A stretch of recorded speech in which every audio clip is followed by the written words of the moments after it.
ബഹുമാനം നിറഞ്ഞ നേതാക്കളെ, പ്രിയമുള്ള സഹോദരി സഹോദരന്മാരെ, അസ്സലാമു അലൈക്കും, നമസ്കാരം. ബയോളജിക്കൽ ക്ലോക്ക് ഓർമ്മിപ്പിക്കുന്ന സമയം 1:51. എൻ്റെ മുന്നിലിരിക്കുന്ന മനുഷ്യരുടെ വാച്ചിൽ തെളിയുന്ന സമയം ഒരു പരിധി വരെ 12 അടുക്കുന്നു എന്ന് മനസ്സിലാക്കുന്നു. 11:30. നട്ടപ്പാതിര നേരത്ത് പറയാനുള്ള വിശേഷം സ്നേഹത്തിൻ്റെയും പൈതൃകത്തിൻ്റെയും സാഹിത്യത്തിൻ്റെതുമാണ്. മലപ്പുറത്തെ മാനവരാശിയുടെ മായെ നമ്മൾ ആഘോഷിക്കുകയാണ്. പ്രിയപ്പെട്ട മാലിക് മക്ബൂൽ സാഹിബ് തുടങ്ങിയത്, ബഹുമാനപ്പെട്ട മുസ്തഫ സാഹിബ് തുടർന്നത്, അത് കണക്കെ എല്ലാം ഉള്ളൊരു വാക്കാണ്. പിറന്നു വീഴുന്ന മനുഷ്യൻ്റെ വായിൽ നിന്ന് ആദ്യം വരുന്ന ശബ്ദം, സൗണ്ട് മായാണെന്നാണ് മനസ്സിലാക്കുന്നത്. ആദ്യം ഒരു കുഞ്ഞ് പറയാൻ ശ്രമിക്കുന്ന വാക്ക്, അക്ഷരം, ശബ്ദം എന്നാണ് മനസ്സിലാക്കുന്നത്. മനുഷ്യരാശിയുടെ മായാണ്, മലപ്പുറത്തിൻ്റെ ആയിക്കൊണ്ട് നമ്മൾ ആഘോഷിക്കുന്നത്. ബഹുമാനപ്പെട്ട ഷെരീഫ് കുറ്റൂർ സാഹിബിൻ്റെയും മുസ്തഫ സാഹിബിൻ്റെയും ഒക്കെ നേതൃത്വത്തിലുള്ള യൂത്ത് ലീഗിൻ്റെ മലപ്പുറം ജില്ലാ കമ്മിറ്റി ഏറ്റെടുത്തിരിക്കുന്നത് ശ്രമകരമായൊരു ദൗത്യമാണ്. പുതിയ കാലത്തോട് സംവദിക്കാനുള്ള വളരെ ശ്രമകരമായൊരു ദൗത്യമാണ്. ഈ പാതിരാക്ക് ഉറക്കം തോന്നുന്ന മനുഷ്യന്മാരുടെ വർത്താനം പറയുന്നതിൻ്റെ 4 ഇരട്ടി പ്രയാസമുണ്ട്. മലപ്പുറം ഫെസ്റ്റിവൽ എന്ന് പറഞ്ഞുകൊണ്ട് നമുക്കൊരു ലിറ്ററേച്ചർ ഫെസ്റ്റിവൽ സംഘടിപ്പിക്കാൻ, അതും സംഘടനാപരമായി അങ്ങനെ സംഘടിപ്പിക്കാൻ, ഓരോ നാട്ടിലും മുസ്ലിം യൂത്ത് ലീഗിൻ്റെ ഓരോ വാർഡുകളിലും പഞ്ചായത്തുകളിലും ഉത്തരവാദിത്വങ്ങൾ നൽകിക്കൊണ്ട് അവിടെ നിന്ന് പുസ്തകങ്ങൾ ഉണ്ടാക്കാൻ ആജ്ഞാപിക്കാൻ, അവിടെ നിന്ന് ലോക്കൽ ഹിസ്റ്ററിയെക്കുറിച്ചൊരു ഡോക്യുമെൻ്ററി ഉണ്ടായി വരണമെന്ന് ആജ്ഞാപിക്കാൻ വളരെ ശ്രമകരമായ ഒരു ജോലിയാണത്. പക്ഷെ ആ ശ്രമകരമായ ദൗത്യം നിങ്ങളെപ്പോലെ മഹിതമായ മനസ്സുള്ള കുറേ മനുഷ്യരുടെ സഹായം കൊണ്ട് മനോഹരമായി കൊണ്ട് നടന്നു വരികയാണ്. മലപ്പുറത്തെ ആഘോഷിക്കാൻ വേണ്ടിയൊരു സമയം.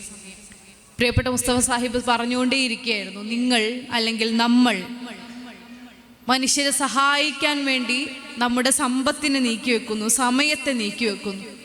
ലിറ്ററേച്ചർ ഫെസ്റ്റിൻ്റെ ഭാഗത്തിരുന്നുകൊണ്ട് ആലോചിച്ചു, മാക്ക് വേണ്ടി, മലപ്പുറം ഫെസ്റ്റിന് വേണ്ടി നിങ്ങൾ മാറ്റിവെക്കുന്ന നിങ്ങളുടെ പണം ആരെയാണ് സഹായിക്കുന്നതെന്ന്. ഒരുപക്ഷെ നമ്മുടെ നമ്മുടെ ദൃഷ്ടിയിൽപ്പെടുന്ന ആരെയും ഒരുപക്ഷെ ആ സ്വർണ്ണ കോയിൻ ചാലഞ്ച് കൊണ്ട് നിങ്ങൾ മാറ്റിവെച്ച പണം സഹായിക്കാൻ പോകുന്നുണ്ടെന്ന് എനിക്ക് പ്രഥമ ദൃഷ്ട്യ പറയാൻ പറ്റൂല. മാക്ക് വേണ്ടി നിങ്ങൾ മാറ്റിവെച്ച പണം എന്നെയോ ഷെരീഫ് സാഹിബിനെയോ നിങ്ങളെയോ ആരെയെങ്കിലും ഇപ്പം സഹായിക്കുന്ന ഒന്നാണെന്ന്. മരുന്ന് നൽകുന്നത് പോലെ, ഒരു വീട് വെച്ച് നൽകുന്നത് പോലെ, വിവാഹം നടത്തുന്നത് പോലെ ഒരു മനുഷ്യന് ആത്യന്തികമായി സഹായം കിട്ടുന്ന ഒന്നാണെന്ന് തോന്നുന്നില്ല. പക്ഷേ അതും ഒരു സഹായം നൽകുന്ന പ്രവൃത്തിയാണ്. ആ സഹായം ലഭിക്കുന്നത് നമുക്കല്ല, ഓടിക്കളിക്കുന്ന ഈ കുഞ്ഞുങ്ങൾക്കാണ്. എൻ്റെ നാട്ടിൽ പിറന്നു വീഴുന്ന പുതിയ കാലത്തെ കുഞ്ഞുങ്ങൾക്ക് വേണ്ടിയുള്ള നിങ്ങളുടെ നീക്കിവെപ്പായിക്കൊണ്ട് മാക്ക് വേണ്ടി നിങ്ങൾ നൽകുന്ന ഒരു പണത്തെ മനസ്സിലാക്കാമെന്ന് വിചാരിക്കുന്നു. അത് ഇന്നത്തേക്കോ നാളത്തേക്കോ യാതൊരു വിധത്തിലും അത് ഒരു ഭയങ്കര ബെനഫിറ്റ് ഉണ്ടാക്കുമെന്ന് ഞാൻ വിചാരിക്കുന്നില്ല. പക്ഷേ മലപ്പുറം എന്ന വാക്ക് തന്നെ, മലപ്പുറം എന്ന ജിയോഗ്രഫിക്കൽ ദേശം തന്നെ അപരവൽക്കരിക്കപ്പെടുന്ന കാലത്ത് കേരള സ്റ്റോറി ഉണ്ടാവുകയും മലപ്പുറം സ്റ്റോറി ഉണ്ടാവുകയും കേരളവും കേന്ദ്രവും ഭരിച്ചുകൊണ്ടിരിക്കുന്ന മനുഷ്യർ പുതിയ കഥകളും തിരക്കഥകളും ഒരുക്കിക്കൊണ്ട് ഭീകരന്മാരുടെ ദേശമാക്കിക്കൊണ്ട് മുദ്ര കുത്തുന്ന നാടിൻ്റെ ചരിത്രം മാറ്റുന്നതിൽ വലിയ പങ്ക് വഹിക്കും എന്ന് ഞാൻ വിശ്വസിക്കുന്നു. ചരിത്രം മാറ്റുന്നത് ചരിത്രത്തെ ഓർമ്മിപ്പിച്ചുകൊണ്ടാണ്, സ്നേഹത്തെ ആഘോഷിച്ചുകൊണ്ടാണ്, ലിറ്ററേച്ചറിനെ, സാഹിത്യത്തെ ഉണർത്തിക്കൊണ്ടാണ്. അതാണ് ലിറ്ററേച്ചർ ഫെസ്റ്റിവൽ എന്ന് എൻ്റെ മനസ്സിലാക്കൽ. ആധികാരികമായി പറയാൻ ഷെരീഫ് കുറ്റൂർ സാഹിബ് ഇവിടെ ഇരിക്കുന്നുണ്ട്. മലപ്പുറത്തെ ആഘോഷിക്കുക, മലപ്പുറം എന്താണ് എന്ന് ആളുകൾ പറഞ്ഞു വെക്കുന്ന കാലത്ത് നമ്മൾ പുതിയ കഥ പറഞ്ഞു കൊടുക്കുക, പഴയ കഥകളെ ഓർമ്മിപ്പിക്കുക. എന്താ മലപ്പുറം? മലപ്പുറം എന്ന് പറയുമ്പോൾ മലപ്പുറത്ത് നിന്നിട്ടുള്ളതായിട്ടുള്ള നവോത്ഥാനം മലപ്പുറത്തിൻ്റെ നവോത്ഥാനമല്ല, മലയാള നാടിൻ്റെ നവോത്ഥാനത്തെ കുറിച്ച ദേശത്തിൻ്റെ പേരാണ് മലപ്പുറം എന്നത്. മലയാള നാടിൻ്റെയും മലയാളിയുടെയും നവോത്ഥാനത്തെ കുറിച്ച ദേശത്തിൻ്റെ പേരാണ് മലപ്പുറം എന്നത്. അത് മലപ്പുറത്തെ കാക്കാരെ കഥയോ മലപ്പുറത്തെ താത്തമാരെ കഥയോ അല്ലെങ്കിൽ അവിടെ കൂടിയിട്ടുള്ള വളരെ ചെറിയ വിഭാഗം മനുഷ്യരുടെ കഥയോ അല്ല. മലയാളം എന്ന ഭാഷയ്ക്ക് പിതാവെന്ന് നമ്മൾ വിളിച്ചു പോരുന്ന ബഹുമാനപ്പെട്ട തുഞ്ചത്ത് രാമാനുജൻ എഴുത്തച്ഛൻ്റെ നാടാണ് മലപ്പുറം. എഴുത്തച്ഛൻ്റെ നാടായതുകൊണ്ട് മലയാളം നമുക്ക് അവകാശപ്പെട്ടതാണെന്നോ ഇത് നമ്മുടേത് മാത്രമാണെന്നോ അവകാശവാദമല്ല. പക്ഷേ എഴുത്തച്ഛൻ മലയാള ഭാഷ കണ്ടുപിടിക്കപ്പെട്ട ഒരു മനുഷ്യൻ പോലും അല്ല. എഴുത്തച്ഛൻ മലയാള ഭാഷയുടെ പിതാവായി അവരോധിക്കപ്പെടുകയും ആഘോഷിക്കപ്പെടുകയും ചെയ്യുന്നത് അദ്ദേഹം അക്ഷരമാല കണ്ടുപിടിച്ചത് കൊണ്ടല്ല. കണ്ടുപിടിക്കപ്പെട്ട അക്ഷരമാല കൊണ്ട് ആദ്യമായി മലയാളത്തിൽ എഴുതിയ മനുഷ്യനായതുകൊണ്ടുമല്ല. കിളിപ്പാട്ടിലൂടെ ഒരു നവോത്ഥാന പ്രസ്ഥാനം തുടങ്ങിയതുകൊണ്ടാണ്. എന്താണ് നവോത്ഥാന പ്രസ്ഥാനമെന്നോ? സംസ്കൃതത്തിൽ നിന്ന്, മണിപ്രവാളത്തിൽ നിന്ന്, വരേണ്യതയിൽ നിന്ന് മലയാള ഭാഷയെ മോചിപ്പിച്ചുകൊണ്ട് മനുഷ്യക്ക് മനസ്സിലാവുന്ന രൂപത്തിലേക്ക് ഇതിനെ മാറ്റി എഴുതിയത് കൊണ്ടാണ്. വേദം കേട്ട ശൂദ്രന്റെ ചെവിയിൽ ഈയമുരുക്കി ഒഴിക്കുന്ന കാലത്ത് അവനും കൂടി കേൾക്കാൻ വേദം പറഞ്ഞതുകൊണ്ടാണ്. അതിനെ വളരെ മനോഹരമായി ജനാധിപത്യവൽക്കരിച്ചത് കൊണ്ടാണ്. വേദത്തെയും സാഹിത്യത്തെയും വളരെ മനോഹരമായി ജനാധിപത്യവൽക്കരിച്ചൊരു പ്രക്രിയ, ഒരു നവോത്ഥാന പ്രക്രിയ നടത്തിയ നവോത്ഥാന നായകനായിരിക്കാം എഴുത്തച്ഛൻ. ആ എഴുത്തച്ഛനാണ് മലയാള ഭാഷയുടെ പിതാവാകുന്നത്. അതുകൊണ്ടാണ്, ആ ജനകീയത കൊണ്ടാണ്, ആ ജനാധിപത്യവൽക്കരണം കൊണ്ടാണ് എഴുത്തച്ഛൻ മലയാള ഭാഷയുടെ പിതാവായി നിൽക്കുന്നത്. അങ്ങനെ ഒരു എഴുത്തച്ഛൻ ഉണ്ടായി വരുന്നത് തിരൂരിലെ തൃക്കണ്ടിയൂരിലാണ്. നമ്മുടെ ഏറ്റവും പ്രിയപ്പെട്ട നദി ഒഴുകുന്ന നാട്ടിലാണ്, മലപ്പുറത്താണ്. ചക്കാല നായരുണ്ടാക്കിയ പുതിയ വിപ്ലവങ്ങളുടെ കഥ തുടങ്ങുന്നത് മലപ്പുറത്താണ്. മലയാള നാടിന് മുഴുവൻ അവകാശപ്പെടാവുന്ന ഒരു നവോത്ഥാനം തുടങ്ങുന്നത് ഈ മലപ്പുറത്ത് നിന്നാണ്. എന്താണ് മലപ്പുറം എന്നാണ് ഇവർ ധരിച്ചു വെച്ചിരിക്കുന്നത്. നിങ്ങൾ ധരിച്ചു വെച്ച, നിങ്ങൾ ഉണ്ടാക്കാൻ ശ്രമിക്കുന്ന ഒരു ചിത്രവുമല്ല മലപ്പുറം. പകരം അത് എഴുത്തച്ഛൻ തുടങ്ങി വെച്ച ഒരു വിപ്ലവത്തിൻ്റെ കഥയാണ്. പൂന്താനത്തിൻ്റെ നാട്ടിൽ നിന്നാണ് ഞാൻ വരുന്നത്. ഒരുപാട് അകലെയല്ല പൂന്താനത്തിൻ്റെ വീട് ഇപ്പോഴും ഞങ്ങൾക്ക്. അതിൻ്റെ ആ വീടിനോട് ചേർന്ന് കിടക്കുന്ന മനുഷ്യർ ഇവിടെയുമുണ്ട്. പൂന്താനത്തിൻ്റെ ജ്ഞാനപ്പാനയും ചെയ്തത് ഇതുപോലൊരു നവോത്ഥാന പ്രക്രിയയാണ്. മനുഷ്യന് അപ്രാപ്യമായിരുന്ന വേദത്തെ ഇതിൽ നിന്ന് നിങ്ങൾ മാറി നിൽക്കണമെന്ന് പറഞ്ഞ മനുഷ്യരോട് അവർക്ക് മനസ്സിലാവുന്ന പച്ച മലയാളത്തിൽ ജ്ഞാനപ്പാന ഓതിക്കൊണ്ടാണ് പൂന്താനം കടന്നു വരുന്നത്. പച്ച മലയാളത്തിലേക്ക്, സാധാരണ മനുഷ്യരുടെ ഭാഷയിലേക്ക്, ആര്യന്മാരുടെ ഭാഷ എന്ന വലിയ വരേണ്യബോധത്തിൽ നിന്ന് ദ്രാവിഡ സങ്കല്പത്തിലേക്ക്, മനുഷ്യരുടെ ഭാഷയിലേക്ക്, കൂലിപ്പണിക്കാരനും മനസ്സിലാവുന്ന ഭാഷയിലേക്ക് സാഹിത്യത്തെ ജനകീയവൽക്കരിച്ചുകൊണ്ട് മലപ്പുറത്തു നിന്ന് തുടങ്ങിയ വിപ്ലവങ്ങളാണ് മലയാള നാടിൻ്റെ, മലയാള സാഹിത്യത്തിൻ്റെ, മലയാള സാംസ്കാരികതയുടെ തന്നെ ഗതി നിർണയിച്ചത്. ആ ഗതി നിർണയിക്കുന്നതിൻ്റെ ഒഴുക്ക് തുടങ്ങിയ നാടിൻ്റെ പേരാണ് മലപ്പുറം എന്നത്.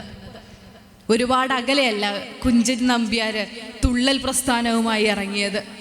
കുറച്ച് ഭൂപ്രദേശത്തിൻ്റെ അതിര് വെച്ച് നോക്കിയാൽ കുറച്ച് ഇപ്പുറം നമുക്കിപ്പോൾ പറയേണ്ടി വരും. പക്ഷെ മലപ്പുറം പിറക്കുന്നതിന് മുമ്പേ ഈ പറയുന്ന മലപ്പുറം ഉണ്ടല്ലോ, കുഞ്ചൻ നമ്പ്യാർ ഇതുപോലെ പച്ച മലയാളം കൊണ്ട് ഇറങ്ങുക. അമ്പലങ്ങളിൽ കളിക്കാവുന്ന, അല്ലെങ്കിൽ വലിയ ഈ പറഞ്ഞ പോലെ മനുഷ്യർക്ക് മനസ്സിലാവാത്ത രൂപത്തിൽ കളിച്ചുകൊണ്ടിരിക്കുന്ന കലാരൂപങ്ങളെ മനസ്സിലാവുന്ന രൂപത്തിൽ, കുറിക്കുകൊള്ളുന്ന രൂപത്തിൽ, മുഖത്ത് നോക്കി കൊഞ്ഞനം കുത്തുന്ന രൂപത്തിൽ അവതരിപ്പിച്ചുകൊണ്ടൊരു കലാപ്രസ്ഥാനവുമായി ഇറങ്ങുമ്പോൾ മലയാള സംസ്കാരത്തിൻ്റെ, മലയാള കലയുടെ പുതിയ ചരിത്രം പിറക്കുകയാണ്. നമുക്ക് അവകാശപ്പെടാവുന്ന ചരിത്രമാണതും.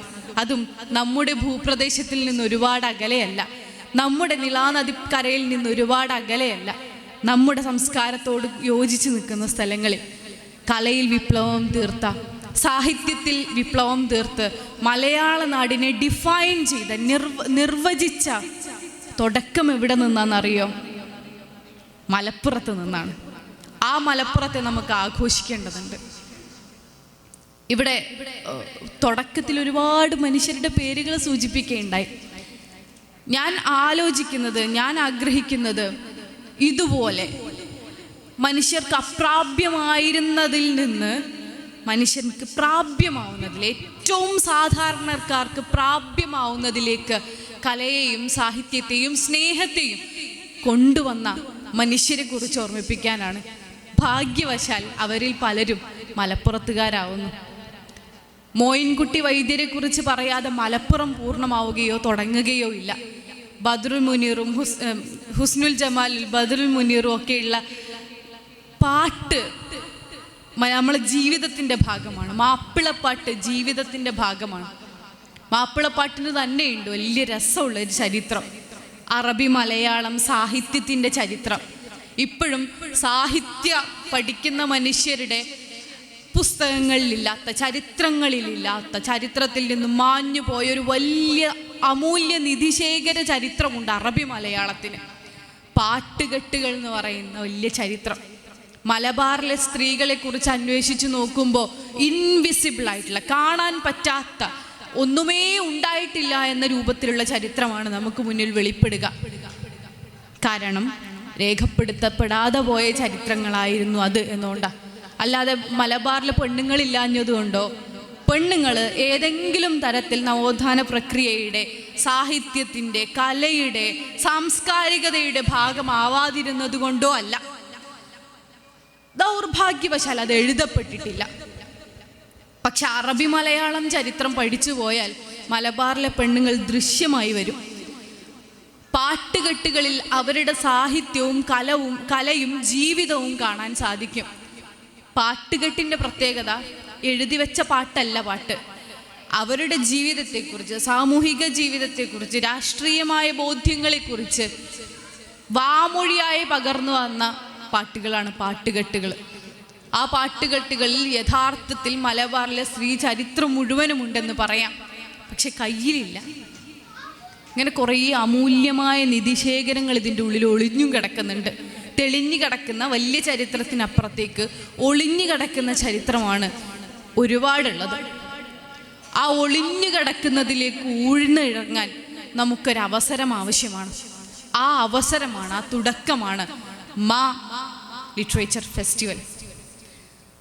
ആ തുടക്കത്തിൻ്റെ തുടക്കമാണ് ഇന്ന് ദമാമിൽ നമ്മൾ കൂടിയിരിക്കുന്നത്.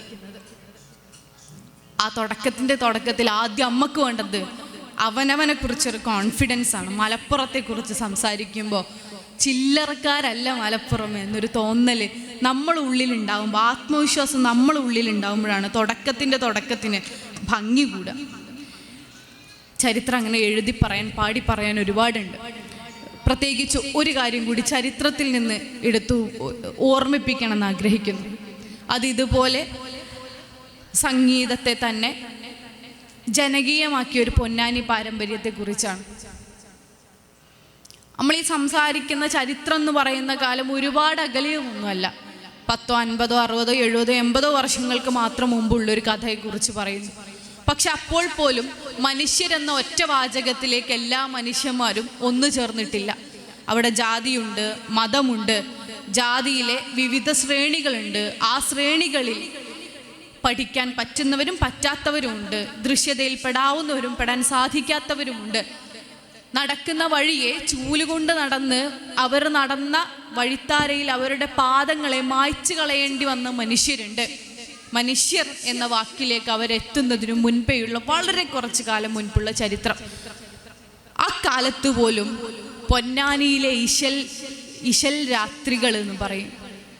പൊന്നാനിയിൽ ഹിന്ദുസ്ഥാനി സംഗീതം പഠിച്ചു വന്ന ഒരുപാട് ഉസ്താദുമാരുടെ, ഉസ്താദ് എന്നുള്ള ഒരൊറ്റ പേരിലേക്ക് ചുരുക്കപ്പെട്ട ഒരുപാട് ചരിത്ര മനുഷ്യരുടെ തുടർച്ചകളിൽ നമുക്കിതേ ഒരു ജനാധിപത്യവൽക്കരണം കാണാം. എങ്ങനെയെന്നോ, പാട്ട് പഠിച്ചു വന്ന ഗുരുക്കന്മാർ ശിഷ്യന്മാരെ തേടി ഇതുപോലെയുള്ള ഇടങ്ങളിൽ ചെല്ലുന്നു. കുറേ പാട്ട് പാടുന്ന രാത്രി ഇശല് പാടുന്ന കുറേ സ്ഥലങ്ങളുണ്ടാവുന്നു. അവിടെ ശിഷ്യന്മാരുണ്ടാവുന്നു. ഗുരുവിലേക്ക് ശിഷ്യന്മാർ വരിക, ഗുരു വലിയ സംഭവമാവുക എന്നൊക്കെയുള്ള വരേണ്യബോധത്തെ തച്ചുടച്ചുകൊണ്ട് പൊന്നാനി എന്നൊരു സംസ്കാരം വരുവാണ്. ഗുരു കുഞ്ഞുങ്ങളിലേക്ക്, ശിഷ്യരിലേക്ക് ഇറങ്ങിച്ചെല്ലുന്നത്. ആ ശിഷ്യരിലേക്ക് ഇറങ്ങിച്ചെല്ലുന്നത് ഇതുപോലൊരു മാനുഷികവൽക്കരണം നടത്തിക്കൊണ്ടാണ്. പാട്ട് പഠിക്കാൻ ആഗ്രഹമുള്ള ആളുകളിലേക്കൊക്കെ ഹിന്ദുസ്ഥാനി സംഗീതം ഇറങ്ങി വരുന്നു, വാദ്യോപകരണങ്ങൾ ഇറങ്ങി വരുന്നു, ഹാർമോണിയം വായിക്കുന്ന, തബല കൂട്ടുന്ന ഒക്കെ മനുഷ്യന്മാർ അതിൻ്റെ തുടർച്ചകളായി ഉണ്ടായി വരുന്നു. മലപ്പുറത്തിൻ്റെ വിവിധ കോണുകളിൽ അതിൻ്റെ തുടർച്ചകൾ ഉണ്ടാകുന്നു. അതിന് ഒരു പക്ഷേ വ്യാപാരവുമായും മതവുമായും ഒക്കെ ബന്ധമുണ്ടായേക്കാം. അങ്ങനെ കുറേ ചരിത്രം കൂടിക്കിടന്നുകൊണ്ട് മലയാള നാട്ടിലെ മലയാളിയെ മനുഷ്യരാക്കിയതിൽ, ശ്രേണികൾക്കപ്പുറത്തേക്ക് മനുഷ്യരാക്കിയതിൽ മലപ്പുറത്തിൻ്റെ സംഭാവന എന്ന് പറയുന്നത് ചെറുതല്ല, വലുതെന്ന് മാത്രം പറഞ്ഞാൽ പോരാ, വലുതിലും വലുതായിട്ടുള്ള ഒന്നാണ്. അത്രയും വലിയ പാരമ്പര്യം അവകാശപ്പെടാനുള്ള മലപ്പുറം ആ പാരമ്പര്യത്തെ ഓർമ്മിച്ചെടുക്കുമ്പോൾ മലപ്പുറത്തിന് കിട്ടുന്ന ആത്മവിശ്വാസത്തിന് വേണ്ടി ആ പാരമ്പര്യത്തെ ഓർമ്മിച്ചെടുക്കുകയാണ്. പാരമ്പര്യത്തിൽ ഒതുങ്ങി നിൽക്കുന്നവരും അല്ല, ആരെന്ത് അപനിർമ്മിതികളും നടത്തിക്കോട്ടെ, ഇപ്പോഴുള്ള മലപ്പുറം എന്ത് പൊളിയാണ്. അതിനെക്കുറിച്ച് കൂടി നമ്മൾ സംസാരിക്കണ്ടേ, ആഘോഷിക്കണ്ടേ, പാടണ്ടേ. എനിക്ക് ഉറപ്പുണ്ട് ഇവിടെയുള്ള വർത്തമാനം പറയാൻ പറ്റുന്ന എല്ലാ കുഞ്ഞിൻ്റെയും നാക്കിൽ തത്തിക്കളിക്കുന്ന പാട്ട് ഇപ്പം ഏറ്റവും ലേറ്റസ്റ്റ് ആയിട്ട് കൊണ്ടൊരു മലപ്പുറത്തുകാരൻ്റെയാണ്. ദാപ്സീനെ പറഞ്ഞാൽ ചോര കൊടുക്കാൻ തയ്യാറായിട്ടുള്ള കുഞ്ഞുങ്ങളുണ്ട്. ശരി തെറ്റുകളൊക്കെ വേറെ കേട്ടോ, പക്ഷെ ആ കുഞ്ഞുങ്ങൾ അത്രയും ജനകീയമായിക്കൊണ്ട് ഒരു നായകൻ, ഒരു ഗായകൻ ആഘോഷിക്കപ്പെടുന്നു.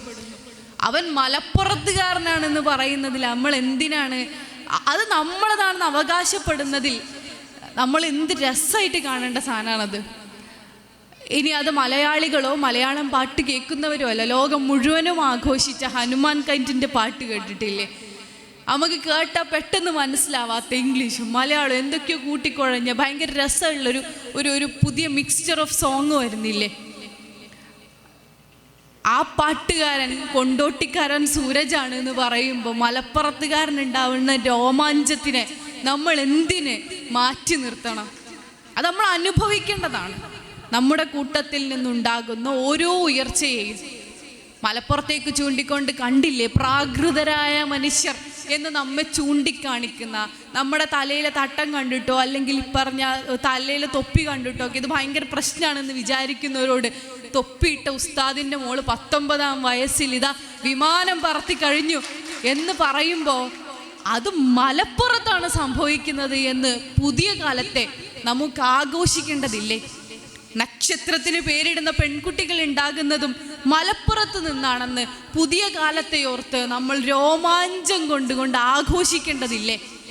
സാഹിത്യത്തിൽ, സയൻസിൽ, സ്പോർട്സിൽ, യാത്രകളിൽ ഇപ്പോൾ ഏറ്റവും പുതിയതായി വന്ന ടെക്നോളജികളെ ഏറ്റവും വിദഗ്ധമായി ഉപയോഗിക്കുന്നതിൽ നമ്മളെ നാട്ടിലെ കുട്ടികളാണ്, പെൺകുട്ടികളാണ്, ആൺകുട്ടികളാണ് മുന്നിലെന്ന് നമ്മൾ വെറുതെ ഇരുന്ന് അവനവന് പറഞ്ഞാൽ പോരാ. ലോകത്തിനു മുന്നിൽ അത് പ്രദർശിപ്പിക്കുക തന്നെ വേണം. മലപ്പുറത്തിൻ്റെ നിങ്ങൾ കാണാത്ത ചിത്രത്തെ വെളിപ്പെടുത്താൻ ഞങ്ങളൊരു ശ്രമം തുടങ്ങുകയാണ്, അല്ലെങ്കിൽ നമ്മളൊരു ശ്രമം തുടങ്ങുകയാണ്. യൂത്ത് ലീഗ് കൃത്യമായൊരു രാഷ്ട്രീയ പ്രവർത്തനവുമായി ഇറങ്ങുകയാണ്.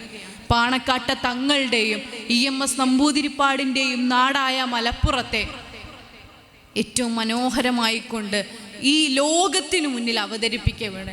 എന്താണ് ഇവരെ ക്യൂറേറ്റ് ചെയ്യാൻ പോകുന്നത് എന്ന ചോദ്യത്തിന് നമ്മൾ കൊടുക്കാൻ പോകുന്ന ഒരു സർപ്രൈസാണ്. ഞാൻ വിശ്വസിക്കുന്നു ഇവർ കൊടുക്കാൻ പോകുന്നത് ഒരു സർപ്രൈസാണ്. ആ സർപ്രൈസിനകത്ത് ഇതൊക്കെ ഉണ്ട്. ചരിത്രമുണ്ട്, സാഹിത്യമുണ്ട്, ഇതിനൊക്കെ അപ്പുറത്തേക്ക് സ്നേഹമുണ്ട്. മാ എന്ന് പറഞ്ഞുകൊണ്ട് അതിൻ്റെ അടിയിൽ ആദ്യം എഴുതിയ വാക്ക് ലവ് എന്നാണ്, സ്നേഹമാണ്. സ്നേഹത്തെ ആഘോഷിക്കാൻ പോവാണ്. ലിറ്ററേച്ചർ ഫെസ്റ്റിൽ ആഘോഷിക്കപ്പെടാൻ പോകുന്ന ഒന്നാമത്തത് എന്താണെന്നറിയോ? സ്നേഹമാണ്. അത് ആഘോഷിക്കപ്പെടേണ്ട കാലമാണ്. സ്നേഹത്തിനും അതിർവരമ്പുകൾ വരക്കുകയും പ്രശ്നങ്ങൾ ഉണ്ടാക്കുകയും അത് അരുതാണെന്ന് പറയുകയും ചെയ്യുന്ന കാലത്ത് നമ്മൾ ആദ്യം ആഘോഷിക്കേണ്ടത് സ്നേഹമാണ്. ആ സ്നേഹത്തെ ആഘോഷിക്കാൻ, ആഘോഷങ്ങൾ മാത്രമല്ല, രേഖപ്പെടുത്തലുകൾ കൂടിയാണ്. പറഞ്ഞതുപോലെ വളരെ ട്രഷറായിട്ടുള്ള, നിധികളായിട്ടുള്ള ചരിത്രം നമുക്കുണ്ടാവുകയും അതോർത്ത് അഭിമാനിക്കാൻ വകകൾ ഉണ്ടാവുകയും ചെയ്യുമായിരുന്നു എന്നിരിക്കെ അതൊന്നും ഇല്ലാതായി പോയതിൻ്റെ പ്രശ്നം അനുഭവിക്കുന്ന മനുഷ്യർ കൂടിയാണ് നമ്മൾ. അതൊന്നും ഇല്ലാതായിപ്പോയ, ചരിത്രം രേഖപ്പെടുത്തി വെക്കാത്തത് കൊണ്ട് നമുക്ക് നഷ്ടപ്പെട്ടത് ചില്ലറ ട്രഷറല്ല, അഭിമാനബോധമല്ല. അത് തിരിച്ചു പിടിക്കണം. രേഖപ്പെടുത്തി വെക്കൽ അതിൻ്റെ ഒന്നാം ഘട്ടമാണ്. പ്രത്യേകിച്ച് പോസ്റ്റ് ട്രൂത്ത് എറ എന്നൊക്കെ പുതിയ കാലത്തെ വിളിക്കുമ്പോൾ സത്യാനന്തര കാലം എന്ന്, അഥവാ സത്യം നടന്നു വരുന്നതിന് മുൻപ് ചെരുപ്പിട്ട് ലോകം മുഴുവൻ കറങ്ങി വരുന്നു പറയുന്ന വളരെ ചെറിയ വസ്തുതയെ പുതിയ കാല യാഥാർത്ഥ്യം എന്ന് മനസ്സിലാക്കുന്ന കാലത്ത് ഒന്നാമതായി നമ്മളെ കയ്യിൽ വേണ്ട ആയുധം രേഖകളാണ്, ഡാറ്റയാണ്. ആ ഡാറ്റയിലേക്കുള്ള ശ്രമമാണ്.